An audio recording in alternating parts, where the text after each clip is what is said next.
It's time for Lefties Losing It, and let's start with the landmark ruling in the UK's highest court.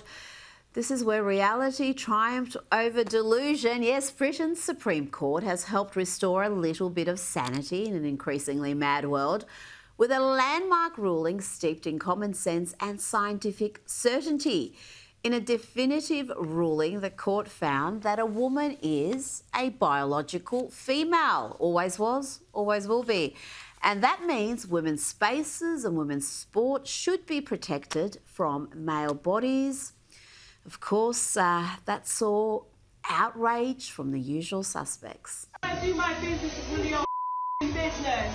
Where I do my business is none of your business. Where I do my business is none of your business. Where we do our business is none of your business. Where I do my business is none of your business. Our biological sex does not decide what toilets we use, our brain does. This next trans activist not only wants to use the female toilets despite being a male, but he wants to poop on J.K. Rowling. Charming. I'm going to use a woman's toilet. Then I'm going to use another woman's toilet. You, J.K. Rowling, you'll never stop me from peeing. The only person that is you. So we should all take on you. You heinous cretin. There is no civility when it comes to your human rights being demolished. Yeah, we're supposed to believe these guys are the oppressed ones. Now, here is UK broadcaster Julia Hartley-Brewer trying to debate this very issue with a trans activist. It went about as well as you'd expect. You are not, in fact, a woman. Do you not accept that, or do you accept that ruling? I mean, like, that's whatever. Like, no, for that's me, not an answer to a question. Let me finish. You're not a 12-year-old. Let me finish my sentence. That is, to me, whatever. Because for me and my community, trans women are women. They have always existed. They will always continue to exist. What does that mean? They've existed. Well, no one's saying they're figments of imagination. Yeah, but we are saying that they're women. No, saying they exist is not the same as saying they're women. Well, I'm saying that they're women. And but that's not the same as saying they exist. If the law doesn't want to... Well, no, we need to use words that have meaning. Well, and then she had a complete hissy fit and walked off. You don't have dangly bits, do you? So do you want to discuss dangly bits or not? Because frankly, I am now feeling in a position where I'm in a room with you and I feel unsafe. Yeah. You feel unsafe? I feel unsafe. I feel my heart racing. My hands are starting to sweat. Do you want to touch my hand? Just clammy now. Okay. And I actually think I'm about to have a panic attack from sitting in a room with you. So I'd like to leave now. What? Yeah. So you're feeling... Yeah, you were asked to come on the show to have a conversation. And I've had a conversation. We had a very nice... We've had a conversation. Well, you read out a statement, and now I'd like to ask you some questions. You read out your statement. You did at the beginning. A statement. No, that's me introducing the topic for people who are just tuning in and explaining what happened. And you added your ad-libs. You got to say what you thought about it. I've said my piece, and now I'd really like to go. I thought you were actually plugged into a mic there. Got to take the mic off first, Styles. Of course, this issue is bigger than the UK and bigger than just bathrooms. Here's a trans activist arguing that trans women, so that's males who identify as women, who are post-op, well, they shouldn't be obliged to inform their dates that they were born male. I know a trans woman who has had her downstairs done, and she's told me about dates that she's gone on with men. With these men, she has done everything that there is to do, and the men didn't know. First and foremost, that is a testament to modern medicine that it's even possible for that to happen. But it's also an interesting quandary, because at that point, what are you even really disclosing? What is there to disclose? There's no deception. When you're dating someone, you don't have to disclose every single thing about yourself up front. Interesting debate, but no doubt with this next dude, he doesn't have to notify anyone of anything. Fuck you!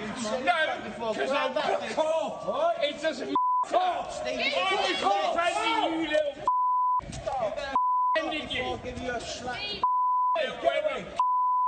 Go yourself! You little Have you got this? A little bit. I can do you can't even fuck, I can't. Now, the left have deluded themselves into believing that Trump supporters are feeling enormous regret, that somehow they don't like what the administration is doing, even though everything they're doing, they vowed to do in the election campaign. It's what they voted for. Here is CNN with a harsh reality check for the left. I hear all these stories, all these articles. All the Trump voters, they regret what they did back in 2024. I'm here to tell you, very few of them regret what they did back in 2024. What are we talking about? Trump voters looking back at 2024, we got a new poll out. The poll was conducted this month. What percentage would change their vote to a different candidate? We're talking just 2%, just 2%. That's not even a wide spot on the road. And when it comes to the Trump administration's deportation program, the leftist meltdowns from the Democrats and their propaganda arm in the mainstream media, well, it's having little impact. The majority of folks in the US want to see illegal immigrants deported, all of them. Deport all undocumented immigrants. Voters favoring the government trying to deport all 11 million of them. Back in 2016, just 38% of voters wanted the government to try to deport all 11 million undocumented immigrants. Compared to where we are in 2025, 56%, the majority. The American people have come a long way on this issue, much closer to Donald Trump, and I think that's a big part of the reason why Americans are increasingly saying the country is on the right track when it comes to immigration policy, and why Donald Trump's net approval rating on that issue is in the positive. Joining me now is journalist and filmmaker Ami Horowitz. Ami, the polling is clear on the deportation issue. A clear majority of Americans support it, despite the media meltdown. And talking about media meltdowns, the characterisation of this violent, gangbanging illegal immigrant as some sort of innocent Maryland dad who was wrongly deported to El Salvador, that is just not translating with the American people. They are not buying it. And yet the Democrats continue to support this dude. You've got a number of them planning to travel to El Salvador to advocate on his behalf. Senator Chris Van Hollen has already been there. And it was a fruitless media stunt, Army, one taxpayers funded. Who did pay for this trip? This was an officially cleared, congressional trip, cleared on a bipartisan basis. Yes, like every other trip. I don't know what they're thinking, Army, because when it comes to this issue, Donald Trump is on solid ground. The majority of Americans want to see this deportation program continue. They want to see every single illegal immigrant deported. Yeah, it's a majority for sure on illegal immigrants, but it's a super majority on illegal immigrants who have a criminal past, right? It's 70-30, maybe even 80-20, depending on the polls you're looking at. Yeah, you're right. The media is such a fascinating part of this because they keep using the same language, right? Maryland family man, right? First of all, saying that he's from Maryland as if he is a citizen of Maryland, right? Born and raised there. They're pushing that narrative. Look, the media, and more importantly, the politicians, the Democrats, have fallen into a trap that Trump has set up for them, okay?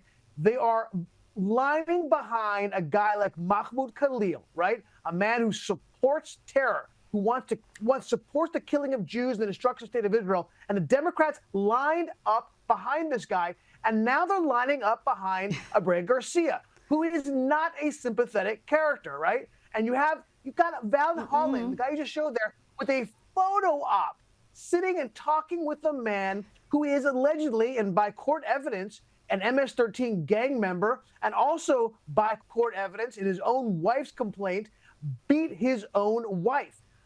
This is a massive trap that they're walking into. The polling numbers are very clear, like we said on this thing. Look, the only thing that could derail this is that if Trump makes a mistake and ends up deporting somebody who is a sympathetic character, it's possible, and that could turn it around. So he's got to be careful. But so far, the path that he's following is an interesting one, and the Democrats are walking right into it. And I think if that did happen, and when you've got a mass program, that mistakes can happen, then you rectify it. I can't imagine the administration having someone deported wrongly wouldn't do something to address that. But in this particular case, it is just so clear cut. So for the Democrats and the media to become so preoccupied with this single case, really, it's bizarre. Now, the Italian Prime Minister, Giorgia Meloni, was in DC for meetings with the president, and it's clear that there is a great deal of warmth between these two leaders. The goal for me is to make the West great again. Okay? And I think we can do it together. We can. And given that relationship, Meloni is ideally placed to kickstart tariff negotiations, not just for Italy, but perhaps for the EU. My goal would be invite President Trump to pay an official visit to Italy and understand if there's a possibility when he comes to organize also such a meeting with Europe. Together we are stronger. And I have to find a way, I'm here to find the best way to make us both stronger on the two shores of the Atlantic.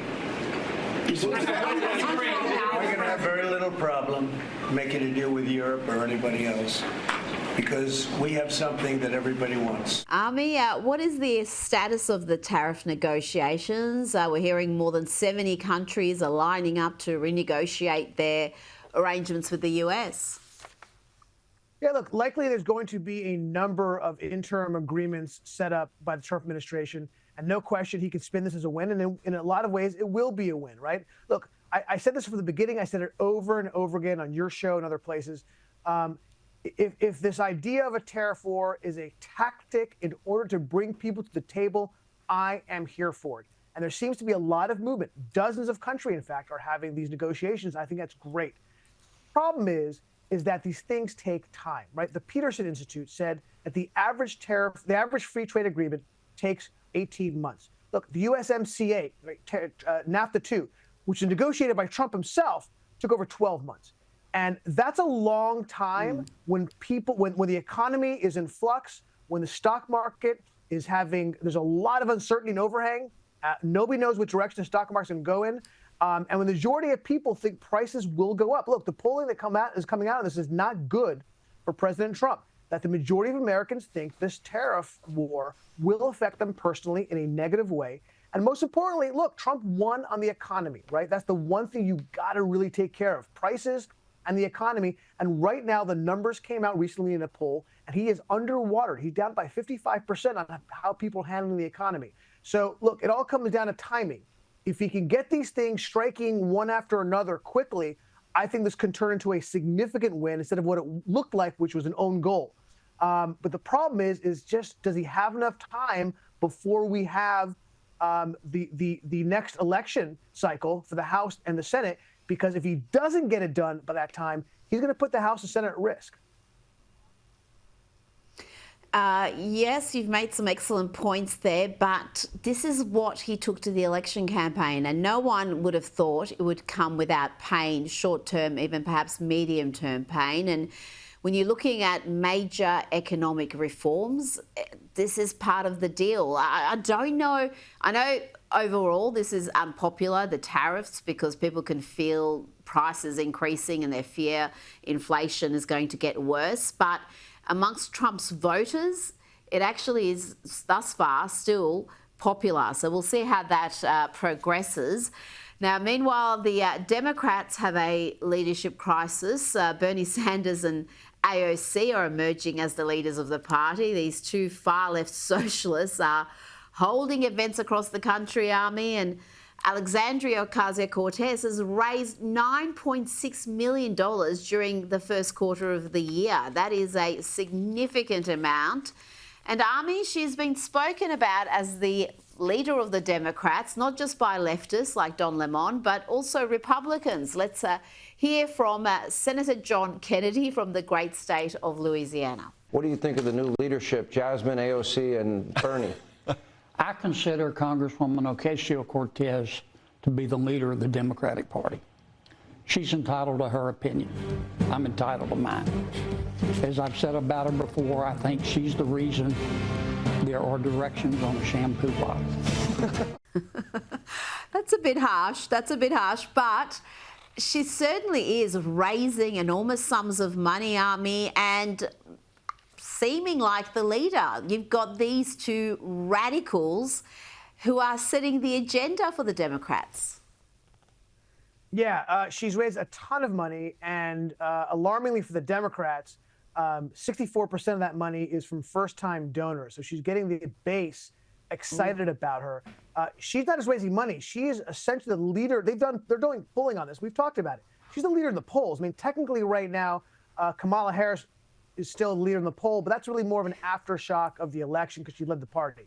But right after her is AOC, and by the way, number 2 behind her, number 3, Pete Buttigieg is way behind her. Gavin Newsom is in single digits. This should worry the Democrats if they want to win the next election, right? We just had an election. The country shifted rightward, and they are pulling against the tide. Look, we know that the Democrats have had this moment where they've got to figure out who are we, right? The election was such a shock to their system. They had to internally figure out who they are. Well, look, you can't say that the Democrats are held hostage by the left. The Democrats are the left. These polling, and if she leads their party, it proves it, okay? That's the problem, is that they like her policies. They like what she stands for. And she's starting to do some interesting things. She's moving away from some social issues and into economic populism. And let's not forget, look, in 2020, Bernie Sanders, do we forget this? Bernie Sanders was leading this race by a lot. He won Iowa. He won New Hampshire. He won Nevada. The only reason why the tide turned toward Joe Biden is because Congressman Jim Clyburn, at the last minute, said in South Carolina, said, you know what, I'm going to support him. Didn't before, but at the end it was like, Bernie's a little too far. He shifted his support to Biden, which moved the black vote in South Carolina, which is one of the largest, if not the largest demographic and electorate within the Democratic Party. And he won that, and then that cascaded into a win. But prior to South Carolina, it looked inevitable that Comrade Bernie, who vacationed with his wife, or I think his honeymoon, in the Soviet Union, was going to become the Democratic nominee. Let's not forget that. No, let's not forget also that this proud socialist has 3 properties, as all good socialists do. Now, Army, after weeks of feuding between the Trump administration and Maine's Democratic Governor Janet Mills, well, the Trump administration has had enough. They are suing Maine's Education Department for not complying with the ban on male bodies in girls' sports. I'm going to play here a video from XXXY Athletics, which shows just in the sport of high jump, just in that one sport, an Olympic sport, the top-ranked athletes in California, in Oregon, and in Connecticut in the girls' division are all boys, all athletes that were born male. Now, you personally took to the streets to discover how the radical left thinks about this policy, and it seems like pretty much every second person in Manhattan is from the radical left.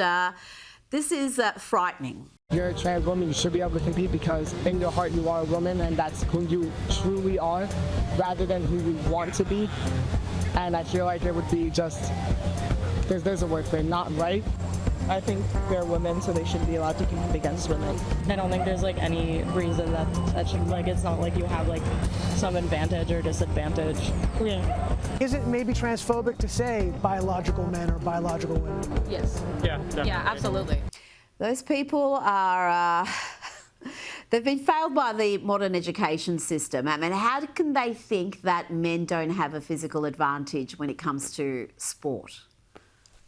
No, they at the end of that video, I asked them, is there a physical difference between men and women? And they said no, it's all socialized, it's all social, cultural, that have made men more successful. Look, this is another 80-20 issue that they simply cannot get on the right side for. Look, they spent 4 years, more than 4 years, putting and supporting men in women's sports. They can't just change that. And the truth is, Rita, they don't want to change it. This is something they truly, truly believe in, and they're going to lay down on the tracks as the train runs over them because they have such a deep ideological belief that there's no difference between men and women. Sorry. Oh, Army, what a bizarre I lost my voice, stupid it's so hill crazy. to die on. Army Horowitz, thanks for your time tonight.